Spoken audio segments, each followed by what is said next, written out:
Hey everybody, we're back at it again.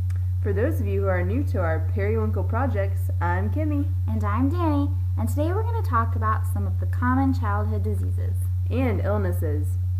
We are going to tell you about the common cold, ear infections, chickenpox, ringworm, lice, fifth disease, and provide you with some helpful first aid tips.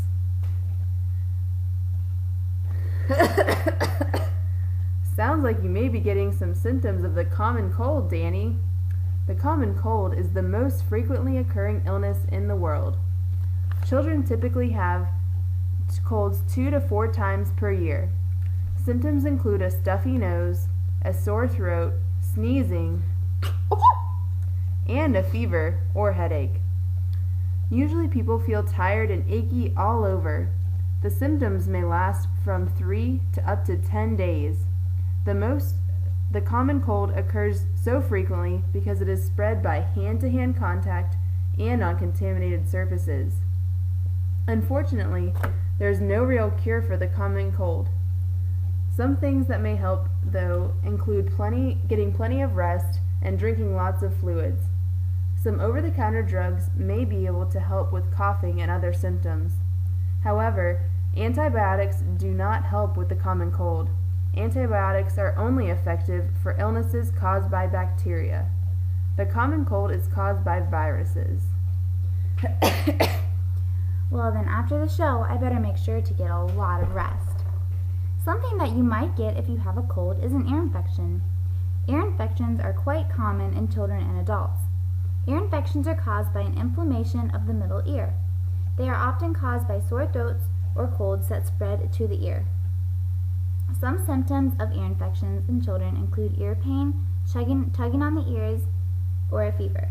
To help relieve the pain of an ear infection, pain relievers, applying heat to the ear, and lots of rest can help. In addition, eardrops can be used with permission of your doctor. Wow, Danny, I sure love that gator hat you're wearing.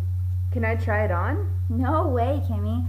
I can tell you where I bought it from, but don't you know that one of the best ways to spread lice is by sharing hats and hair things? Lice? Is that another sickness?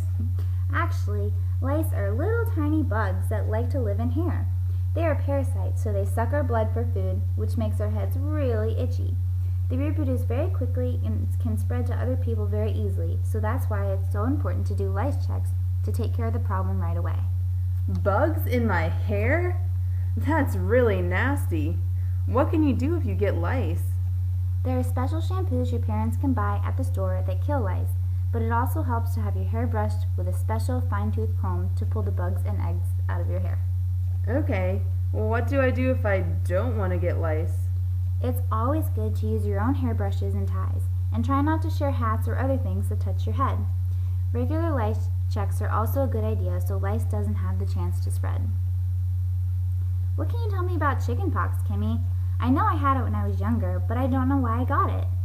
Well, Danny, the chickenpox is a common childhood skin disease caused by a virus.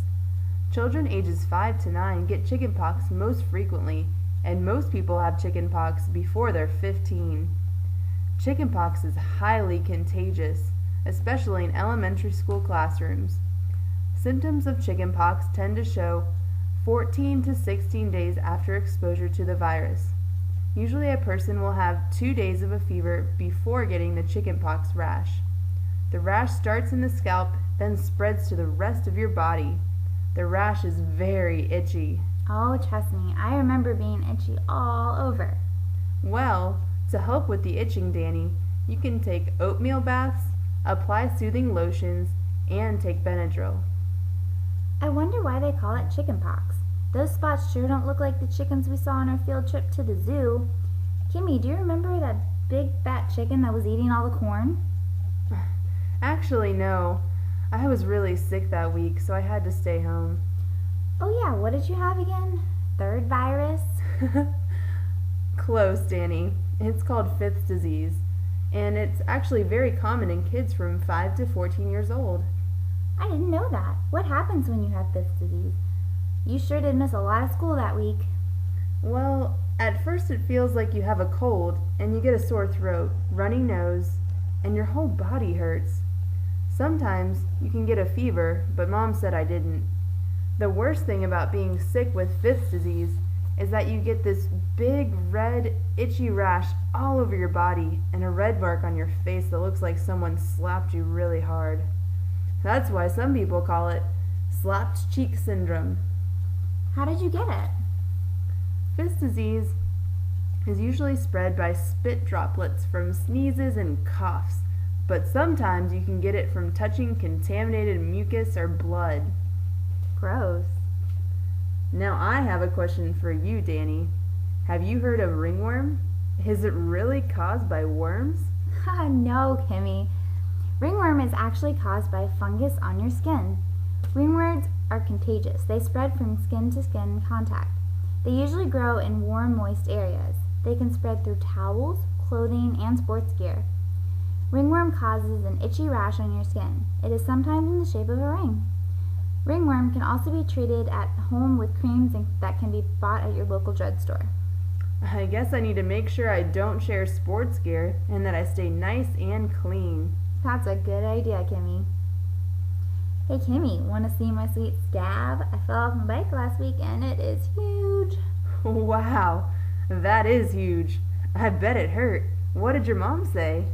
She said that cuts and scratches are not contagious, but they can still make you sick if you don't take care of them. How do you take care of a cut? Give it some chicken soup? No, silly. She said that the skin on your body is kind of like a big wall that works to keep germs and other bad stuff out of your insides. When you get cut, part of the wall breaks and opens a gate for the nasty stuff to get in and create infections. To kill the germs before they make an infection, you should wash the cut with soap and hot water. Once the cut is dry, you should put on medicine like Neosporin and cover it with a bandage. The medicine will guard against infection, and the bandage will block the way of some germs from getting into the cut. Wow, it's a good thing your mom bandaged that scrape up, or you could have had a mean infection right now. She is a pretty great mom.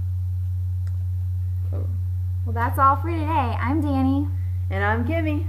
And see us next time on Periwinkle's Projects.